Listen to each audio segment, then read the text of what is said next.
시편 18편 사무엘하 22장에 바로 이 말씀이 나와요. 그런데 사무엘하 22장에는 다윗이 자기 인생을 다 회고하고 자기의 모든 대적을 정복하고 그리고 사울 왕에게서도 노임을 받고 또 그 왕의 즉위를 하여 하나님께서 주신 통치를 수행하는 가운데 대적들도 물리치고 여호와의 왕국을 우주에서 처음으로 세우죠. 여호와의 왕국을 세워드리죠. 하나님께. 그것에 대하여 감사하여 지은 시예요. 그래서 시편 18편 위에 보면 제목이 그렇게 나와 있어요. 제목이 다윗이 사울의 손에서 또 모든 대적의 위협에서 벗어나서 여호와께 노래한 시라고 되어 있습니다. 나의 힘이 되신 여호와여, 내가 주님을 사랑합니다. 주는 나의 반석이시며 나의 요새시라. 주는 나를 건지시는 나의 주 나의 하나님, 나의 피할 바위시오 나의 방패시라. 나의 하나님, 나의 하나님, 구원의 뿌리시오 나의 산성이라. 나의 하나님, 그는 나의 여호와 나의 구세주. 너무 아름다운 찬송이. 시편 18편이 사무엘 상하의 전체 주제되는 찬송이다, 그렇게 얘기를 할 수 있어요. 물론 이제 우리가 다음 시간에는 사무엘상 21장에 나오는 말씀과 시편, 22장에 나오는 말씀과 시편, 23장에 나오는 말씀과 시편, 27장에 나오는 말씀과 시편, 이렇게 이제 다음 시간에는 저희가 보도록 할 거예요. 그래서 사무엘상에 다윗이 이제 우리가 흔히 아는 말로 이제 쫓기는 과정이죠. 그 쫓기는 과정에서 여호와 하나님을 의지하면서 지었던 그 시들이 있어요. 그런데 그 시들 속에 다윗의 신앙의 고백이 있고 비전이 있어요. 신앙의 고백만 있는 게 아니라 비전이 있어요. 그리고 그의 체험들이 하나님 앞에 찬송으로, 기도로 표현되고 있어요.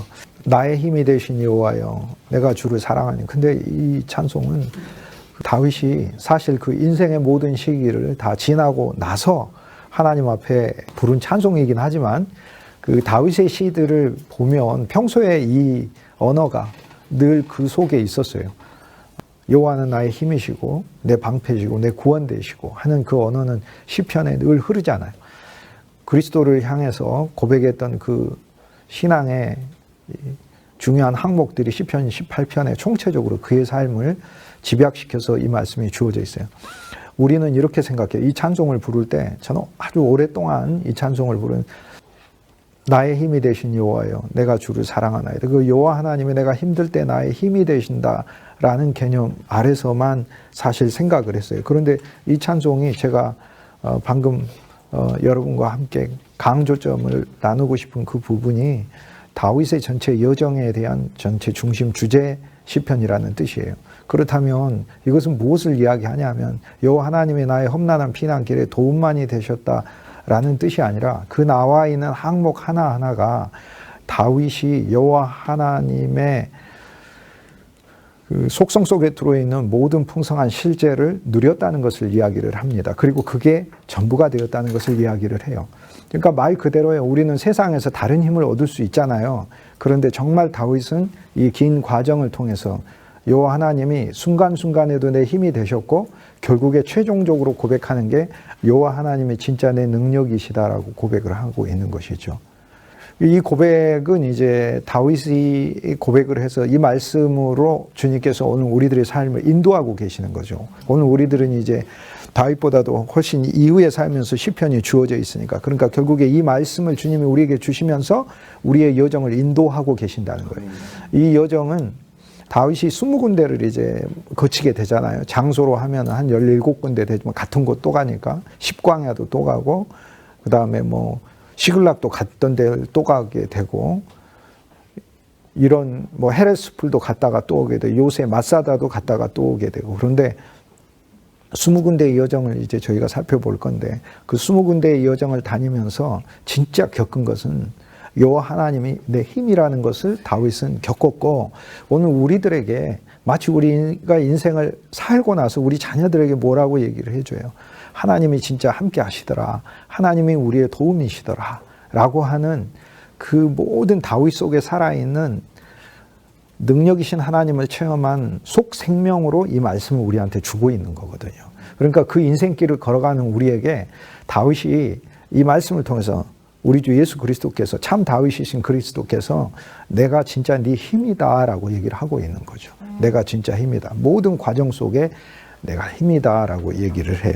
이 시편 18편의 이 말씀, 그리고 사무엘하 22장에 나오는 이 말씀은 똑같은 말씀인데, 이 말씀 속에서는 다윗의 믿음이 점점 자라나고, 다윗의 믿음은 골로새서 3장 11절 말씀처럼 그리스도는 모든 것이요로 누리는 그 신앙의 기본 토대가 되는 찬송이고 기도임을 우리가 알 수 있어요. 골로새서 2장 16절에 먹는 것이나 마시는 것이나 안식일이나 월삭이나 연의 절기나 그림자요 그 몸은 그리스도니라라고 해요. 그리스도가 진짜인 거예요. 우리는 음식 먹으면서 이 음식이 우리 육신을 지탱시켜 주지만 우리 육신도 잠깐 있다 사라지는 안개잖아요. 안개를 지탱시키는 음식이 있다면 나라는 영원한 존재를 진짜로 지탱시키는 음식이 있는데 이게 우리 주 예수 그리스도잖아요. 이 음식이 다윗이 성막에 들어가서 먹었던 하나님의 떡인 것처럼 오늘 우리들에게 우주적인 장막을 펴시고 우리에게 장막이 되어주시고 그 장막 안에 빵도 되어주시고 그리고 그 빵이신 그리스도 예수를 먹고 마시는 오늘 우리들이 진짜로 여호와 하나님이 내 양식이시구나, 여호와 하나님이 그 모든 것이 실제이시구나 라는 것을 체험하는 거죠. 이 말씀 속에는 하나하나 다윗이 사실상 전진하면서 그의 신앙이 체험되고 있는 것을 우리한테 보여주고 있어요. 그러니까 어느 한 면에 있어서는 여호와 하나님이 다윗과 함께하면서 분명히 다윗을 지키죠. 그런데 다윗은 거기에서 더 나아가 여호와 하나님이 내 반석으로 누리는 거죠. 반석으로. 여호와 하나님 내 힘만이 아니에요. 이게 반석이에요. 그런데 여기 반석이라는 단어는 나를 품고 나를 숨겨주는 거대한 바위를 의미를 해요. 그 속에는 틈도 많아가지고 들어가면은 다른 사람이 쉽게 찾기가 어려운 곳입니다. 그런데 진실로 여호와 하나님께서 나의 반석이 되시고 그 다음에 나의 요새가 되시잖아요. 요새를 많이 다녀요, 다윗이. 마사다라는 요새도 가요. 이스라엘의 성지순례가 마사다를 꼭 갑니다. 그런데 그 마사다가 높이가 300m나 되고 로마가 그곳을 정복하기 위해서도 로마는 2년간이나 램프를 쌓아가지고 공격해야만 무너뜨릴 수 있는 그 정도로 난공불락의 요새로 알려진 것이 마사다예요. 마사다. 성경에 나오는 요새라는 단어, 히브리어 단어가 마사다이거든요. 그러니까 마사다가 요새고 요새가 마사다예요. 마사다 요새라는 말은 역전압이라는 말처럼 전하고 앞을 같이 쓴 거하고 그런 반복되는 말하고 똑같아요. 마사다가 요새고 요새가 마사다예요. 그런데 마사다에 사실 올라가 있으면 진짜 사울은 다윗을 찾기가 어려워요. 정말로 이곳에 있으면 정말 그래. 로마군이 와가지고 실바 장군이 10군단 몰고 와가지고 2만 명이 2년간 공사하면은 이 성을 공격할 수 있는 세계 최강의 정예군 로마는 할 수 있겠다. 로마는. 그런데 그 정도로 요새다 이 말이에요. 그런데 그 요새에 있으면서 다윗이 한 고백은 그냥 입에 발린 소리가 아니라 여호와 하나님이 내 진짜 요새라고 말을 해요. 근데 왜 그러냐면 이 요새에만 계속 있을 수 없기 때문에 그래요. 이 요새에만. 우리가 사무엘상 22장에 보면 선지자 갓이 라마나요드에서 선지자들과 함께 예언했죠. 하나님 말씀을 동문수학하고 배웠죠. 그 다윗의 친구죠. 다윗의 친구인 바로 그 선지자 갓이 다윗에게 뭐라고 해요? 이 요새에만 있지 말고 유다 땅으로 가라라고 얘기하잖아요. 당신의 비전은 하나님 안에서 당신이 보고받는 것만이 아니라는 거예요. 당신의 비전은 당신이 여기서 숨어 있는 것만이 아니라는 거예요. 가라는 거예요. 그런데 요새를 떠나면 어떻게 위험하잖아요. 이제는 참 요새를 체험하는 거죠. 요새를 떠나는 게 아니에요. 여호와 하나님이 요새가 되어 주시는 거예요. 그래서 사실 다윗의 여정이 20군데로 이렇게 다니는데요.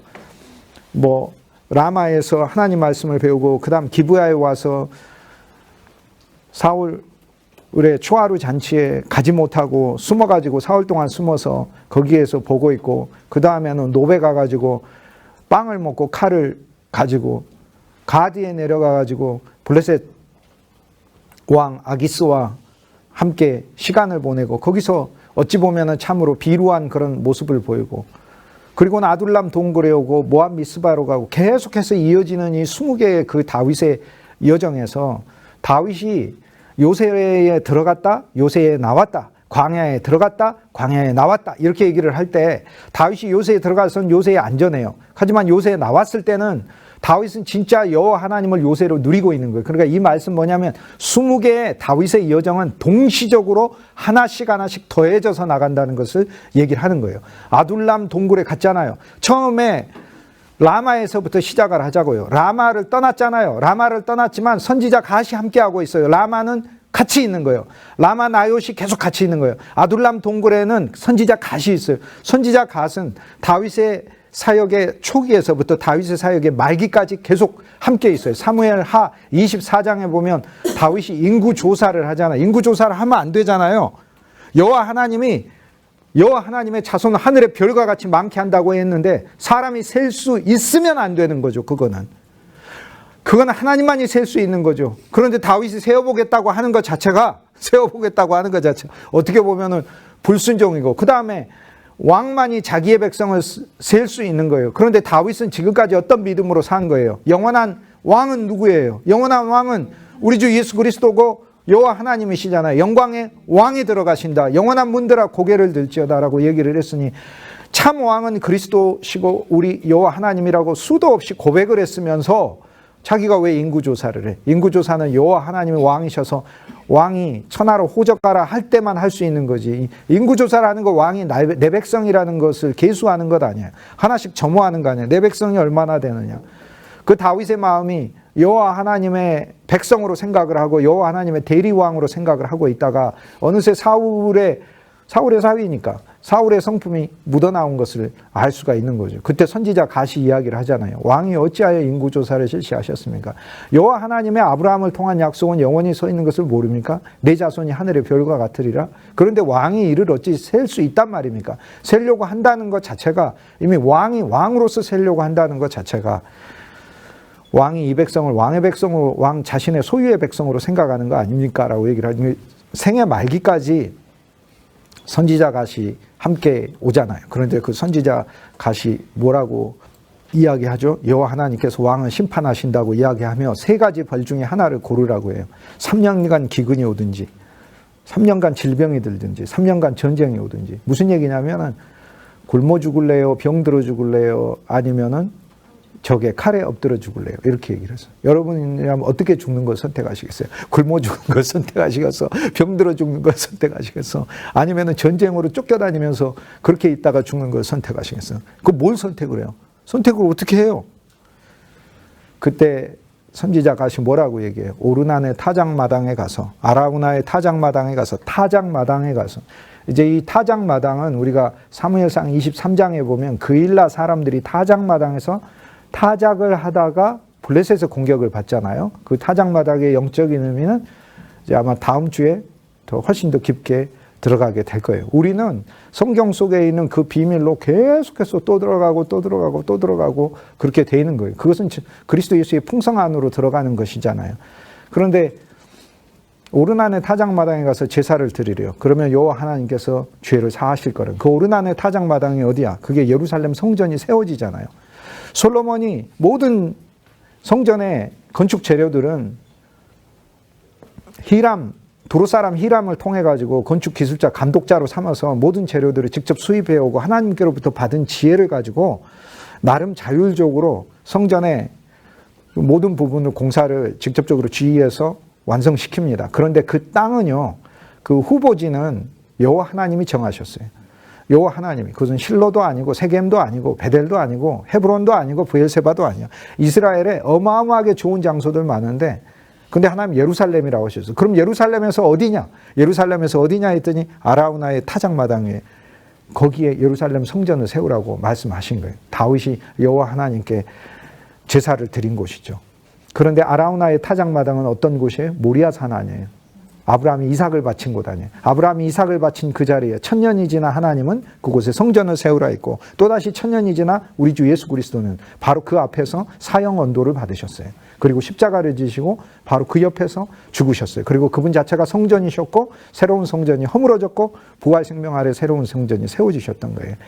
그런데 그곳은 본래 아브라함이 이삭을 바친 바위였었고, 아브라함도 우리 주 예수 그리스도를 나타내고, 이삭도 그리스도를 나타내고, 바위도 우리 주 예수 그리스도를 나타내고, 성지순례 가면 그래서 성전에 그 황금 돔 사원으로 된 그 가운데 보면은 이렇게 밖에서 멀리 보면 이제 일반 관광객은 들어갈 수 없잖아요. 그러나 밖에서 전에 제가 이렇게 픽해가지고 그 안에를 공사하고 있어가지고 슬쩍 공사 인부인 것처럼 해가지고 슬쩍 혼자서 이렇게 본 적이 있었어요. 거기 바위가 있지 않습니까? 아브라함이 이삭을 바쳤다고 하는 그 바위가 있잖아요. 그런데 이 모든 것들은 하나로 그리스도 예수 안에서 연결되어 있는 거죠. 우리 주 예수 그리스도를 나타내는 거죠. 과거에 있던 모든 사건은 미래를 나타내고, 오늘 우리의 미래에 사는 우리는 과거이신 예수 그리스도를 나타내고, 예수님은 과거가 아니라 그분은 어제나 오늘이나 동일하신 영원 자체이신 거죠. 그래서 그리스도는 기준인 거죠. 그래서 그리스도는 우리 아브라함이요, 그리스도는 우리 이삭이요, 그리스도는 아브라함이 이삭을 바쳐진 바위돌이요, 그리스도는 아브라함이 이삭을 바칠 때 나무에 번제를 드렸잖아요. 번제를 드리기 위해서 나무를 가지고 왔잖아요. 그리스도 예수는 바로 그 나무이시오. 그리스도 예수는 그 번제의 제물이 된 가시덤불에서 붙잡혔던 양이시잖아요. 예수 그리스도는 모든 것이다. 그런데 예수 그리스도는 오늘 우리에게 타작마당이 되죠. 아브라함이 이삭을 바친 자리는 이방인인 기브온 사람 오르나니 아라우나가 그곳을 타작마당으로 썼어요. 세상의 알곡들을 이렇게 열심히 추수해가지고 껍질을 벗겨내는, 그리고 알곡들을 모으는, 정말 추수의 최고의, 추수감사절 얼마 전 들으셨지 않습니까? 추수감사절의 최고의 절정은 뭐니 해도 많은 추수를 해가지고 껍질을 벗기고 타작마당에서 타작을 하고 알곡을 가득 이렇게 쌓아두는 거 아니에요. 오늘 우리 주 예수 그리스도께서 세상의 껍질, 죄의 껍질, 저주의 껍질, 흑암의 껍질로 가득한 우리들의 껍질을 벗기시고 그리스도 예수 안에서 우리를 알곡되게 하셔서 주님이 우리를 추수하셨잖아요. 우리가 추수감사 예배를 우리 차원에서 드릴 때는 우리가 이것도 감사, 저것도 감사, 모든 게 감사하지만 하나님 차원에서 추수감사를 생각을 하면 하나님이 우리 모두를 추수하신 거예요. 우리 모두를 하나님의 타작마당에 우리는 있는 거예요. 그런데 이 타작마당이 너무 아름다운 타작마당인 거예요.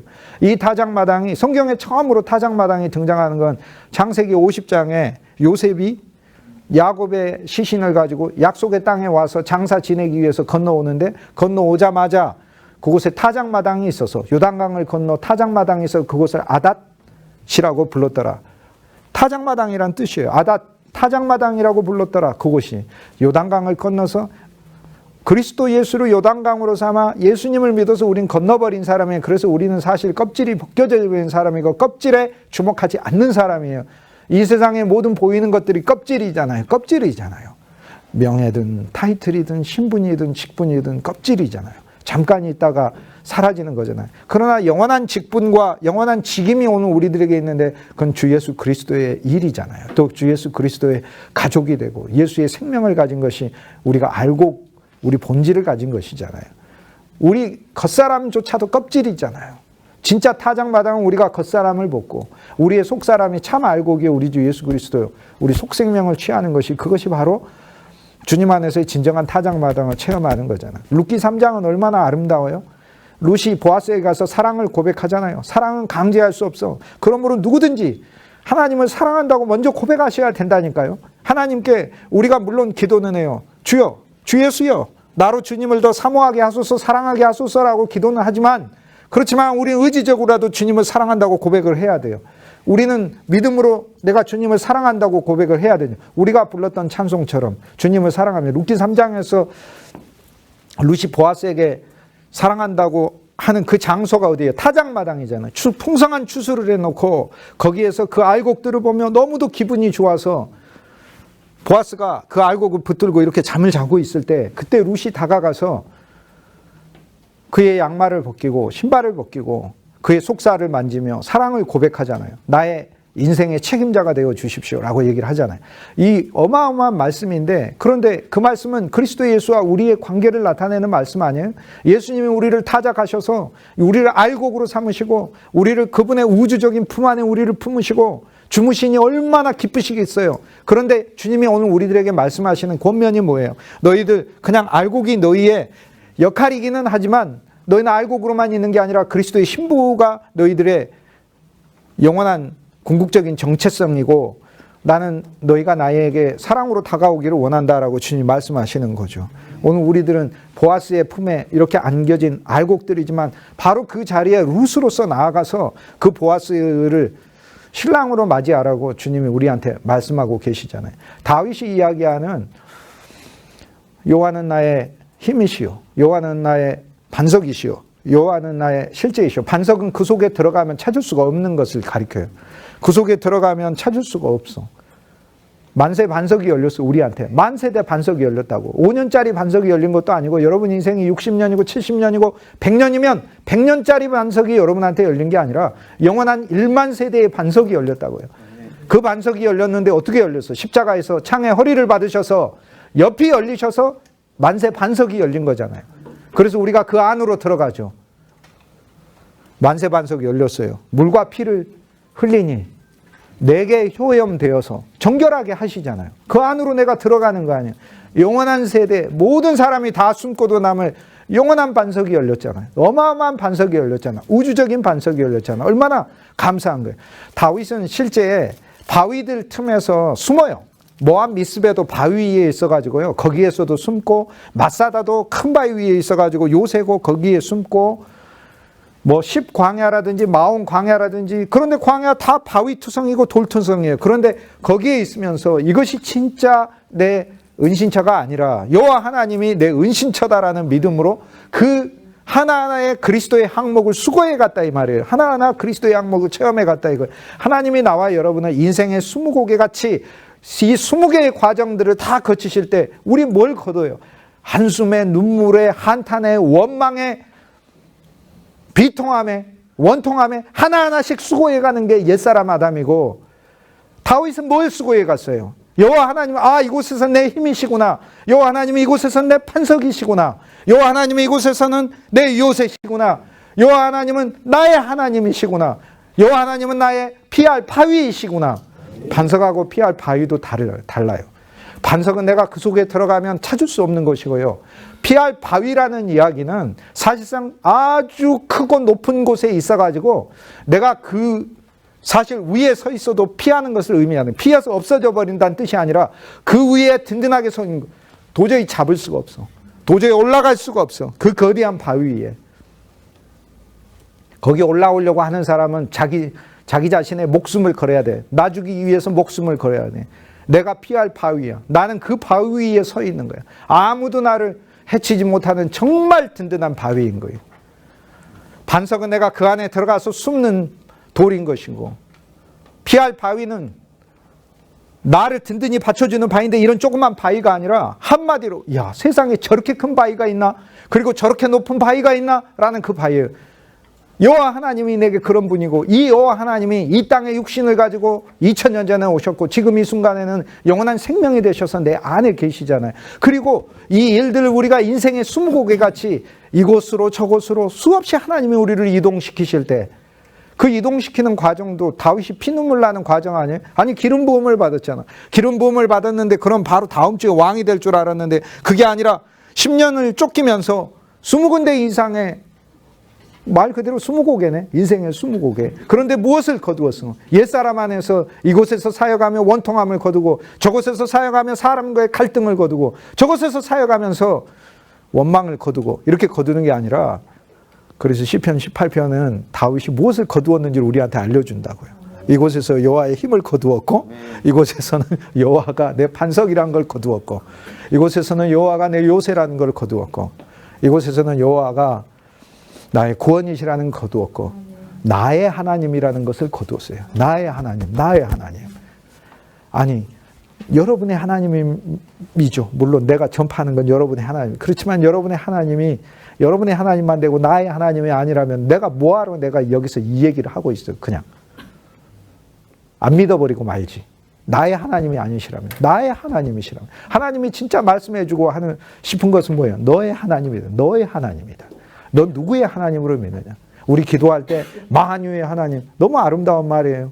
무소부재하신 하나님, 전능하신 하나님, 정말 좋은 말이에요. 그런데 정말 개인적으로 우리는 기도할 때 나의 하나님이라고 담대하게 고백을 해야 돼. 담대하게. 왜냐하면 그분이 우리를 위해 죽으셨잖아요. 그분이 우리를 위해 죽으셨. 아니, 예수님이 우리를 위해 목숨까지 주셨는데 뭘 우리가 주저하냐고요. 그리스도를 향해서 주여 정말 당신은 날 사랑하시고, 주님이 우리를 위해서 죽으신 것을 뭘 보여주셨다고 얘기해. 로마서 5장에 죄인된 우리를 위하여 죽으심으로 하나님의 사랑을 확증해 주셨다고. 확증이라는 말이 뭐냐면, 야, 하나님 사랑 알았지란 뜻이 아니라 너 정말 하나님의 사랑이라는 게 이런 것이라는 걸 쇼크를 받아서 기절할 정도로 깨달으라는 말씀 아니에요. 예수 그리스도께서 우리를 위해 죽으셨다면 그 죽으신 것만이 있어요? 그리스도의 모든 것을 주님이 선물로 우리에게 주신다는 거예요. 오늘 신자들이 왜 신앙이 연약한 것인가? 인성의 스무고개 같은 삶을 살면서 생활을 하며 목회를 하며 가정을 꾸려가고 비즈니스를 해가며 어떤 곳은 진짜 사울의 궁정 같아. 뭐 겉으로는 편한데 이게 사람 사는 게 아니야. 먹을 것도 많고 물질도 많아. 사울의 궁정에서 다윗이 굶습니까? 안 굶지. 밥은 먹지. 그러나 그건 사람 사는 게 아니야. 수시로 이곳에서 창이 날라와 저곳에서 창이 날라와. 그런데 어떨 땐 출발바위 옆에 있어야 돼. 인생이 이리 갈지 저리 갈지도 몰라. 내 운명이 나에 의해서 좌우되는 것 같지 않아. 하나님이 화살을 쏴주셔야 돼. 그 화살도 요나단이 임의로 쏘는 것도 아니야. 그건 아무도 몰라. 미치고 환장할 노릇이에요. 정작 화살은 쏴야 되는데 사울도 몰라, 요나단도 몰라, 다윗도 몰라, 아무도 몰라. 그 화살이 어떻게 갈지는 거기 있는 작은 소년도 몰라. 아무도 몰라. 여호와 하나님이 나와 여러분의 인생의 화살을 이리 가라 저리 가라 하고 쏘는데 그걸 누가 어떻게 안단 말이에요. 하나님의 장막에 갔어. 구차에 밥 하나 먹기 위해서 가는 거예요. 어떨 때 우리의 삶이 여호와의 장막에서 여러분이 일하잖아요. 여호와의 장막에서 일하는데 어떤 목회자들 보면 다윗 아니야. 그냥 떡 하나 있으면 주십시오. 그거잖아. 그거. 그렇게 사역하고 살잖아. 근데 무엇을 수고하냐고. 무엇을 수고하느냐. 나의 힘이 되신 여호와여, 내가 주를 사랑하나이다. 그러잖아요. 사랑하나이다. 그것은 다윗이 다니면서 항목을 하나하나 수고한 거다. 그 말 수고한 거. 여러분 그 인생의 단계에서 뭘 수고하시고 하나님이 이곳으로 보내시고 하나님이 이 난국으로 보내시면 무엇을 수고하셔? 요새에 있어도 요새에서 사울이 온다고 하니까 물러가야 되고 헤레스풀에 있으니까 헤레스풀에서도 또 그 일라로 이동해야 되고 그 일라에서 좋은 일 좀 해줬더니 또 사울이 쳐들어온다 그러고 거기 사람들 또 반역하고 그러고 그러면 또 이동해야 돼. 계속해서 이동해. 근데 무엇을 수고하셔? 불만을 수고하고 원망을 수고했던 게 이스라엘 백성들이었다면 그 이스라엘 백성들의 모든 죄를 이스라엘 백성을 대표하여 하나님 앞에 다 되돌린 위대한 한 인물이 다윗인 거예요. 그게 바로 다윗의 어마어마한 역사 아닙니까? 그게 시편 18편은 전체적으로 우리가 사무엘 상하를 보면서 우리 인생을 보면서 진짜 하나님 앞에 우리가 고백해야 돼. 주님, 내가 주님을 사랑합니다라고 미리 고백해야 돼요. 왜냐하면 사실 이 말씀은 다윗이 인생을 다 살고 나서 뭐 물론 이제 자기가 죽기 전 그런 뜻이 아니라 하나님 앞에서 모든 위험과 하나님께서 그의 통치와 주님의 일들에 대한 대적이 되는 것들을 다 정리하고 나서 우리에게 주신 말씀인데 하나님의 말씀의 위대한 점이 무엇이에요? 이 말씀이 그냥 다윗의 시로만 남아 있었을 때는 다윗의 고백이 되는 것이지만 하나님의 성령을 통하여 오늘 우리들에게 주님께서 성경 말씀이 되게 하셨을 때는 이 말씀은 영과 생명이잖아요. 그래서 우리에게 그리스도가 힘되게 하시고 그리스도가 우리의 반석되게 하시고 요새되게 하시고 우리 하나님이 되게 하시는 거잖아요. 다니면서 수고를 해야죠. 하나하나. 풍성하지 못할 땐, 물질이 얼마 없을 땐 여호와가 내 물질이요를 수고를 해야죠. 몸이 약할 때는 뭐를 수고를 해야 되겠어? 여호와가 내 건강이요를 수고를 해야지. 여호와는 내 건강이요를 수고해야지. 삶이 불안정하고 그럴 때는 뭐를 수고해? 여호와는 나의 피할 바위시요를 수고를 해야지. 아무것도 돈도 없고 환경도 그러고 하면은 여호와는 나의 풍성이시요를 수고를 해야지. 뭐를 수고를 해야 되겠어? 그래서 이 시는 그냥 시가 아니다 그 얘기예요. 그냥 시가 아니다 그 말이에요. 그런데 우리가 다윗의 영을 다 취해야 되잖아요. 그걸 보면서 진짜 우리의 믿음의 선조 다윗이 그 다윗의 영을 우리에게 주면서 그렇게 얘기하는 것 같아요. 그 영은 동일하게 바울의 영이잖아요. 내가 주를 사랑하나이다. 그걸 말하라. 왜 사랑해? 아직 남은 여정이 많이 남았잖아요. 나와 여러분의 여정이 앞으로 많이 남았잖아요. 그 남은 여정에 주님이 어떻게 일하시겠어? 힘으로 일하시고 반석으로 일하시고 요새로 일하시고 피할 바위가 되시고 능력이 되시고 구원자가 되시고 산성이 되시고 그분은 모든 게 되실 거 아니에요. 그러니까 나의 힘이 되신 여호와여, 내가 주를 사랑하나이다. 사랑하나이다. 고백을 해야지. 근데 왜 그 고백이 안 나와? 자기 행위를 보고 자기 의의를 생각하고 자기 공로를 생각하니까 안 나오지. 예수 그리스도의 사랑이 우리의 인간의 어떠함으로 바꿔질 수 있는 그런 정도예요? 전능하신 하나님이신 분이 이 땅에 육신을 입고 와가지고 우리를 위해 죽으셨는데, 상상할 수 없는 사랑을 보여주셨는데, 거기에 근거해서 우리는 정말로 고백해야 돼요. 주님을 믿는 차원에서만 그쳐서는 안 된다 그 말이에요. 진짜 주님을. 근데 이 고백은 너무 감사하다니까. 그 점을 기억하시라고요. 모든 환난과 어려움을 다 극복한 다윗의 그 고백을 하나님이 성경 말씀이 되게 하셔서 오늘 우리들에게 주신 것은, 이 말씀과 찬송을 부르는 우리들에게 하나님께서 약속하시고 계시는 것이라고요. 왜? 우리가 모든 환난과 모든 공경과 모든 난국들을 다 걸어갈 때마다 우리에게 반드시 힘이 되어주시고, 반석이 되어주시고, 요새가 되어주시고, 산성이 되어주시고, 피할 바위가 되어주시고, 우리 하나님이 되어주시겠다는 약속과 선물을 주시는 것이라고요. 그러니 얼마나 감사해요. 그래서 이 찬송은 너무 좋아한 거죠. 이 여정은요, 예수 그리스도를 체험하기 위한 여정인 거예요. 그러니까 20개. 이 찬송은 하나님이 그냥 날 도와주셨다라는, 나 힘든데 하나님이 나를 요새처럼 숨겨주셨어. 나 굉장히 불안정했는데 하나님이 나를 그냥 반석 위에 세우지. 이런 정도가 아니라, 그리스도 예수가 진짜 나의 실제 반석이시고 실제 내 바위이시고, 그리스도 예수가 진짜 실제 내 힘이라고 하는, 우리 힘들이 다 많아. 지식의 힘도 있고 사람들이 가지고 있는 물질의 힘도 있고 힘이 다 많아. 그러나 진짜 그분이 내 힘이라고 하는 것을 정말 하나님을 믿는 그 믿음 안에서 그 실제가 형성된 사람의 주님을 향한 찬송인 거죠. 그래서 이 찬송을 부르면서 오늘 우리들은 그걸 누리는 거죠. 다윗의 20개의 노전과 관련된 이 찬송에서 20개 이상의 그 뒤로 대적까지 다 포함하니까, 이것은 주 예수님을 사랑하기 위한 과정이에요. 하나님이 왜 우리를 때로는 이곳으로 저곳으로 두십니까? 인생에서도 높은 곳 있고 낮은 곳 있고 넓은 곳 있고 긴 곳 있고 짧은 곳 있는데 하나님이 왜 우리를 그곳으로 보내십니까? 그것은 그리스도를 사랑하기 위한 여정인 거죠. 여기 답이 있잖아요. 내가 주를 사랑하나이다. 왜냐하면 인생의 수수께끼 같은 20개를 하나하나씩 건너가면서 우리에게 얻어진 것은 그리스도의 항목이잖아요. 항목이면서 너무 감사하잖아요. 그러니 내 구주 예수를 어찌 사랑하지 않을까.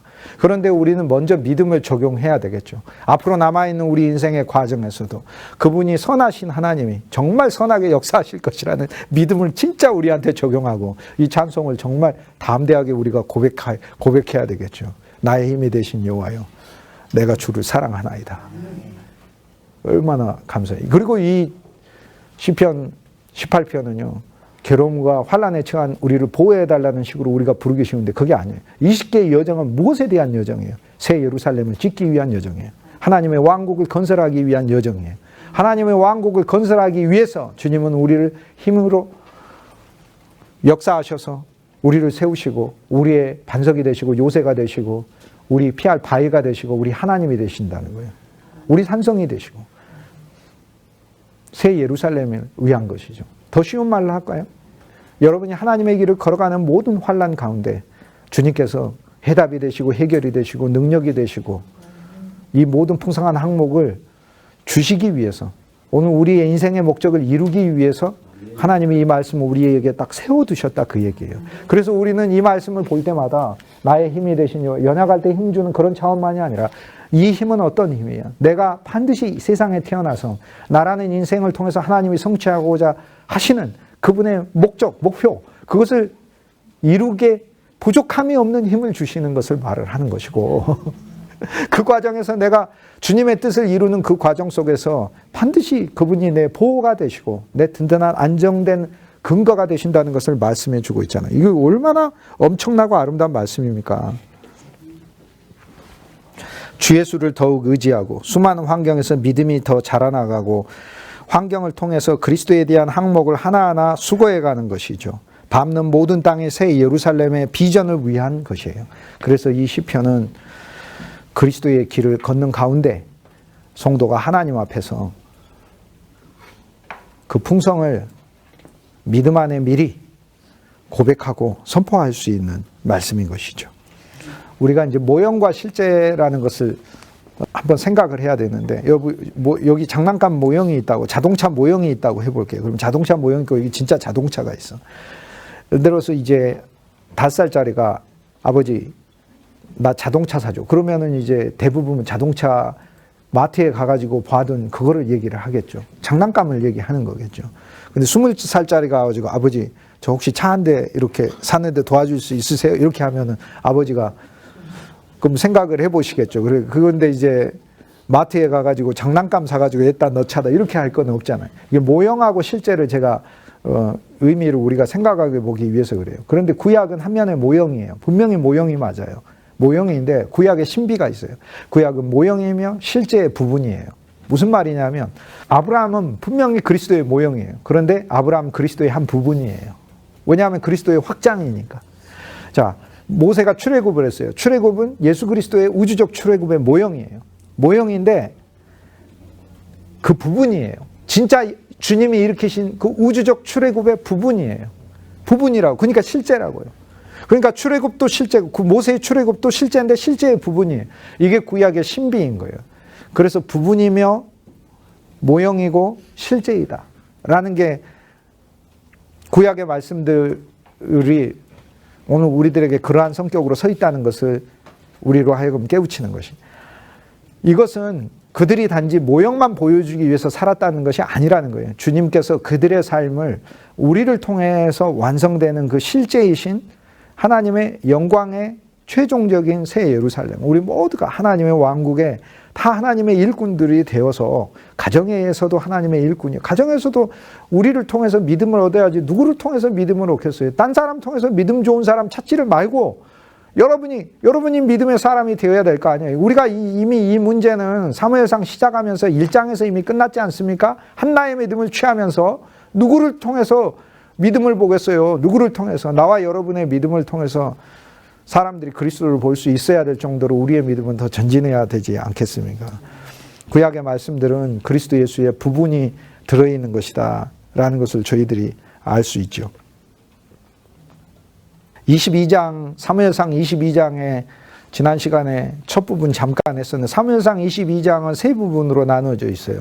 다윗이 아둘람 동굴에서 사람들과 함께 있고 그 다음에 모압 미스바로 이동을 해가지고 모압 땅이죠. 모압 미스바로 이동을 해서 그곳에서 부모를 맡겨두는 게 있죠. 이렇게 갈릴리 호수가 있고 사해바다가 있죠. 요단강이 있고 사해바다가 있으면 여기가 높은 산지잖아요. 사해바다하고 선을 이렇게 그어서 이 위쪽에 있는데 예루살렘이 있다 이렇게 생각하시면 되겠어요. 이 아래쪽에 가드가 있는데 위에 노베서 가드로 왔다가 아둘람 동굴로 옵니다. 아둘람 동굴에서 지금 모압은 이 지역에서 살고 있거든요. 이 지역에 살고 있는 백성이 모압이잖아요. 모압은 여기 있고 여기는 암몬이 살고 있고 여기는 루벤 지파죠. 이 안쪽은 갓 지파, 므낫세 지파 이렇게 돼 있죠. 지파 땅이. 이거는 지파에 대한 이야기는 우리가 여호수아 했을 때 수도 없이 얘기했으니까 이건 생략하고 이 모압과 암몬은 롯의 후손이잖아요. 롯이 그 딸과 동침하여 낳은 아들들이잖아요. 모압과 암몬. 그런데 이 모압은 다윗에게 있어서는 증조 할머니의 고향인 거죠. 룻의 고향이 바로 모압에 있었으니까. 그래서 다윗은 여기 아둘람 동굴에서 모압 미스베로 이동을 하여서 이곳에서 부모를 맡깁니다. 그 이야기는 이제 잠시 후에 하고 그 다음 다시 되돌아와서 이곳에 갈릴리 호수 이쪽에 마사다가 있어요. 마사다. 마짜다라는 게 요새라는 말이거든요. 마사다. 그래서 요새 여기 숨어 있습니다. 요새 여기 숨어 있을 때 선지자 갓이 이곳에 있지 말고 유다 땅으로 가라라고 얘기를 해요. 유다 백성들이 사는 곳으로 가라라고 이렇게 이야기를 하죠. 이게 전반부예요. 22장 전반부.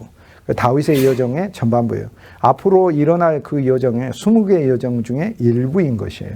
자, 노베 갔다가 성막에 가서 빵과 칼을 먹고 블레셋 가드 지역으로 가죠. 그곳에서 미친 척 이렇게 흉내를 내다가 그 다음 아둘람 동굴에 오죠. 아둘람 동굴에 와서 모압 미스베로 가죠. 모압 미스베에 부모를 맡겨놓고 다시 돌아와서 요새에 있죠. 요새에 있는데 선지자 갓이 유다 땅으로 가라 해서 여기 헤렛 수풀이라고 하는 곳으로 이동을 하게 됩니다. 그래서 이것이 바로 22장 전반부예요.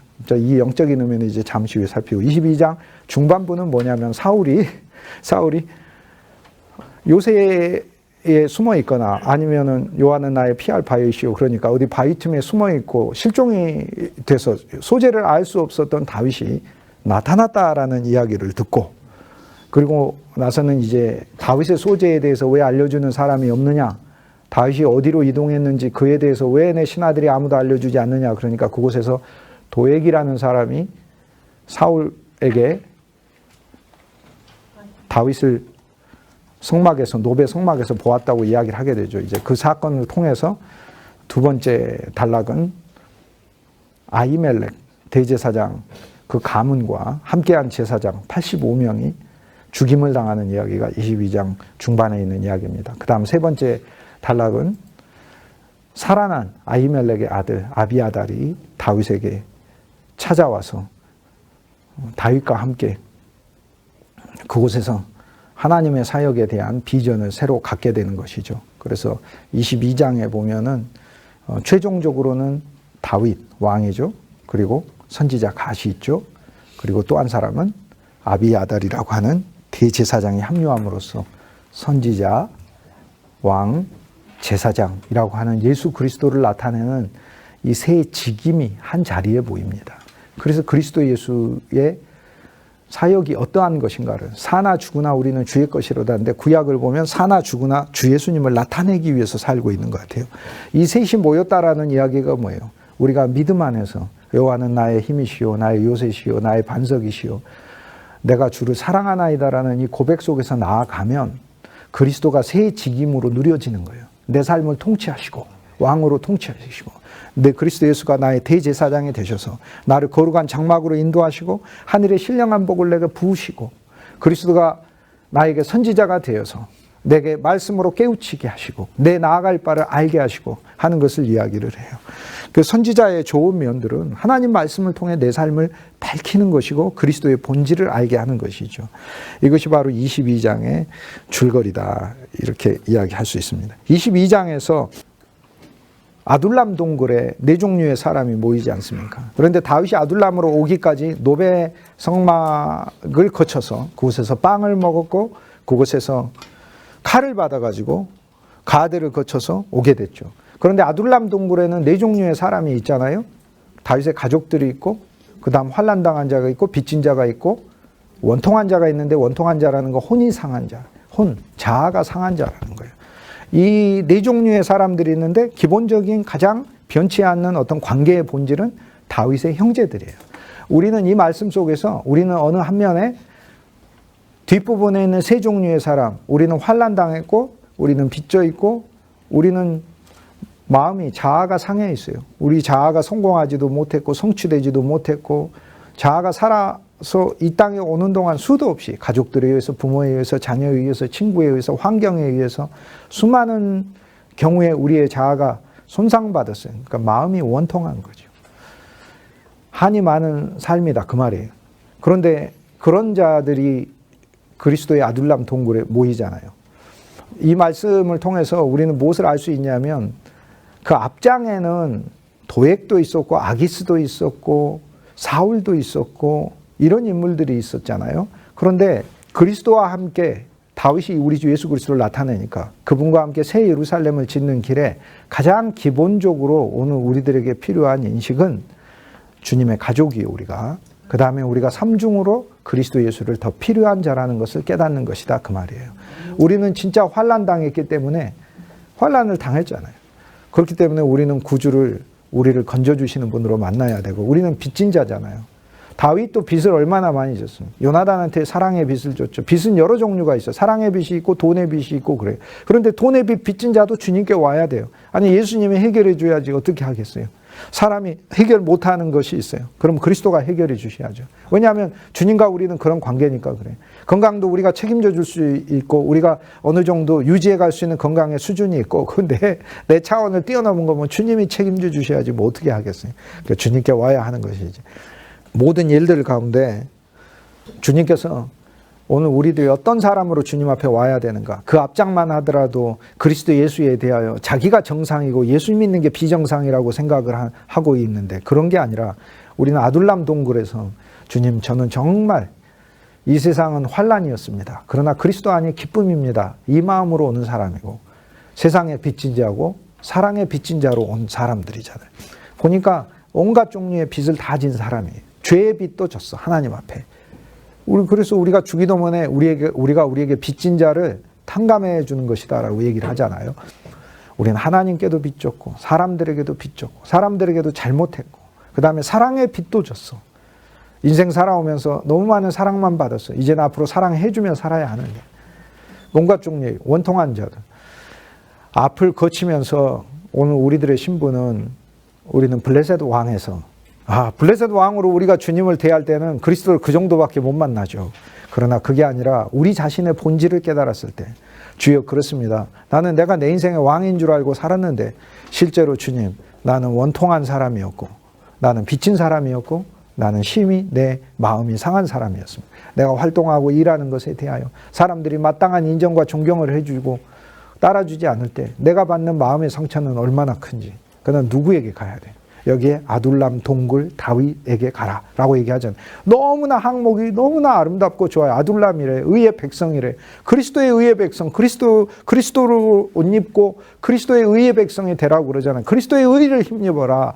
그럼 환난 당한 자가 하나님 앞에서 무엇을 힘입어서 구할 것인데요? 환난 당했어요. 하나님께 구해야 될 거 아닙니까? 예를 들어서 하나님 나 환난 당했어요. 나를 구해 주세요. 이렇게 얘기하면 하나님 뭐라고 얘기하셔요?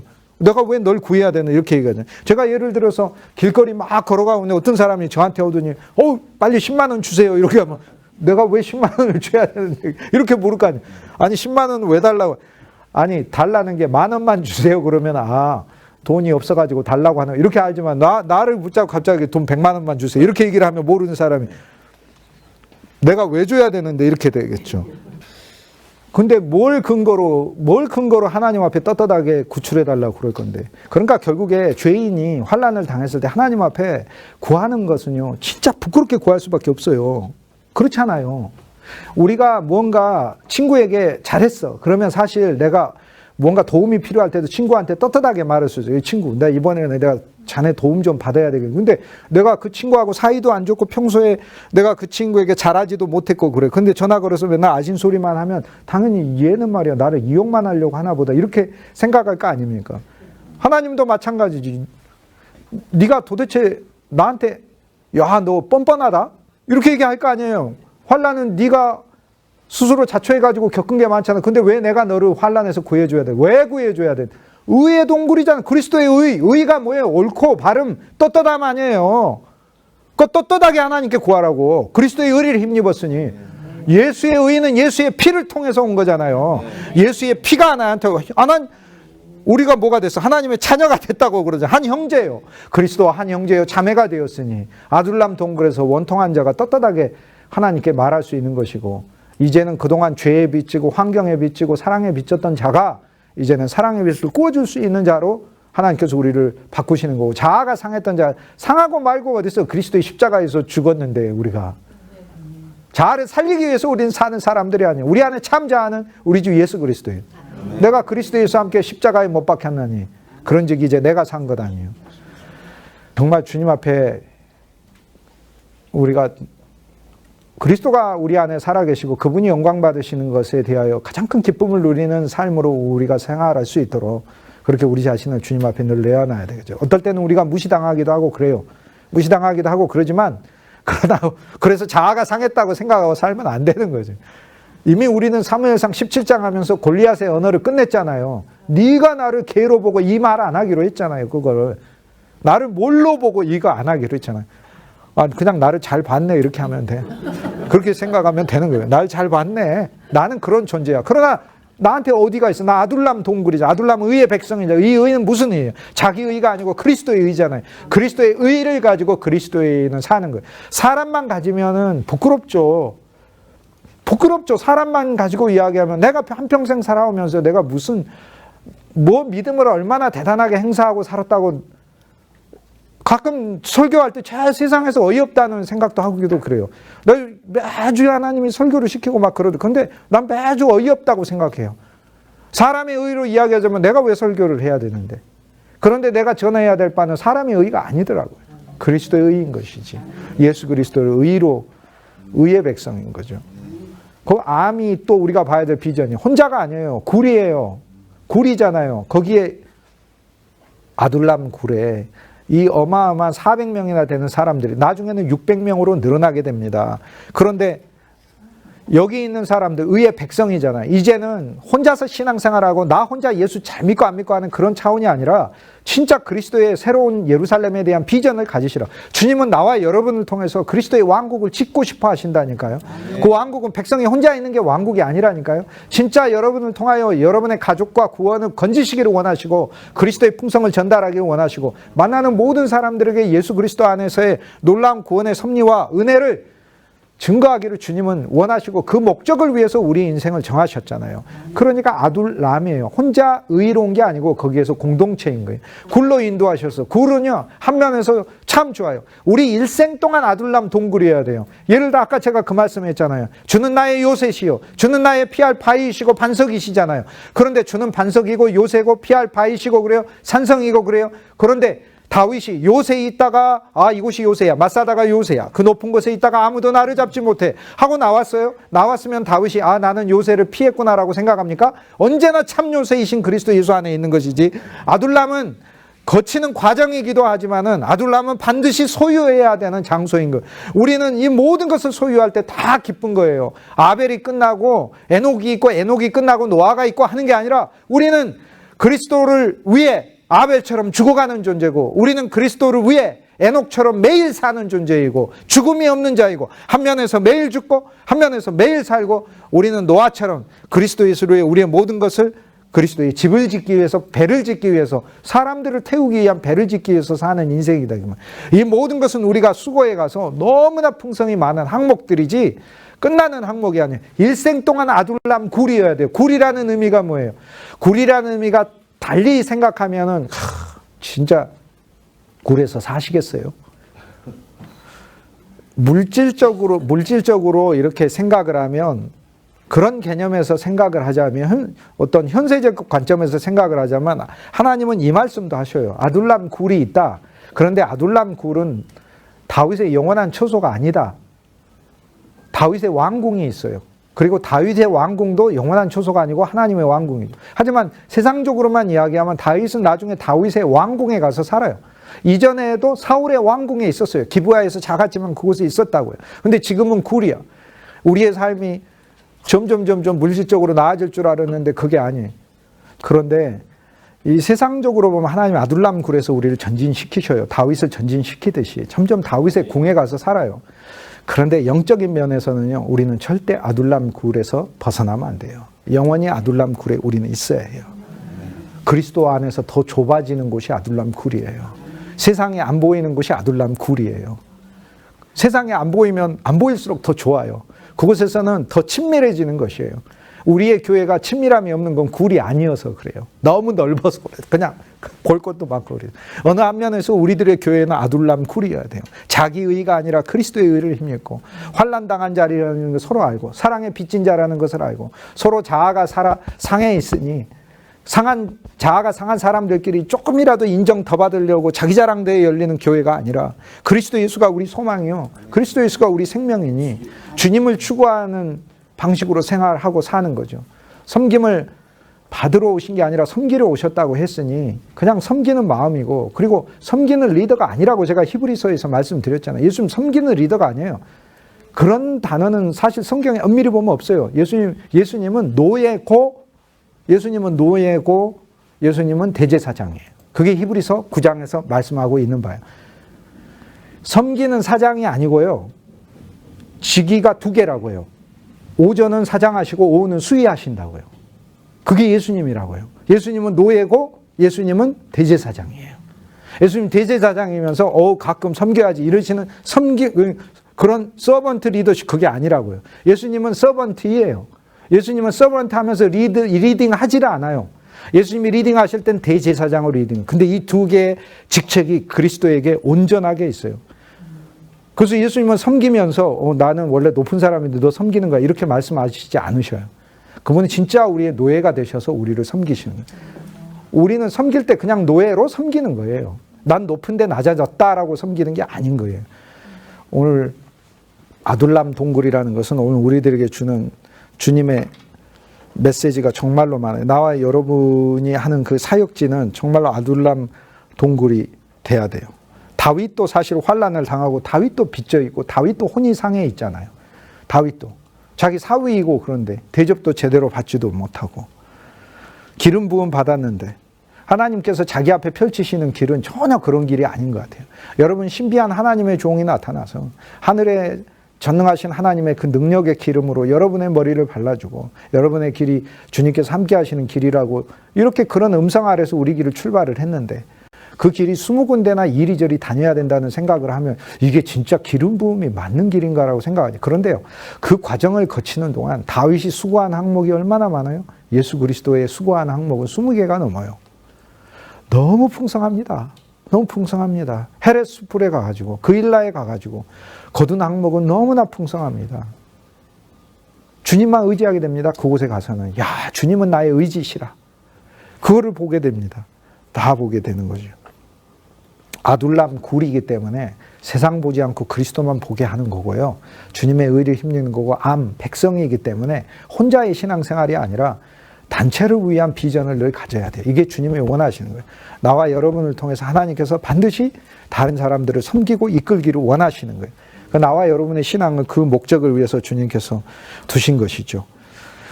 바울조차도 고난을 겪을 때 왜 겪었다고 해요? 그냥 사느라 힘들어서 겪었다 그런 게 아니잖아요. 주님께서 바울에게 시키신 그 사역과 비전이 있잖아요. 그래서 바울이 고린도후서 11장 24절에 유대인들에게 40에서 하나 감한매를 5번 맞았고 3번 태장으로 맞고 1번 돌로 맞고 3번 파산하고 일주야를 깊은 바다에서 건넸고 여러 번 여행하면서 강의 위험, 강도 위험, 동족 위험, 이방인의 위험, 신의 위험, 광야의 위험, 바다의 위험, 거짓 형제의 위험을 당하고 수고하고 애쓰고 여러 번 자지 못하고 줄이고 목마르고 여러 번 굶고 춥고 헐벗었노라라고 얘기를 하잖아요. 굶고 춥고 헐벗었대요. 자지 못하고 줄이고 누구를 위해서? 무엇을 위해서? 그리스도 예수를 위해서라는 거죠. 우리는 주의 일을 하면서 당연히 이 과정이 있는 거죠. 있을 때 무엇을 수고하느냐? 무엇을 수고하느냐? 찬송을 수고하고 기쁨을 수고하고 주님을 향한 영광의 고백을 수고하는 것이라는 거죠.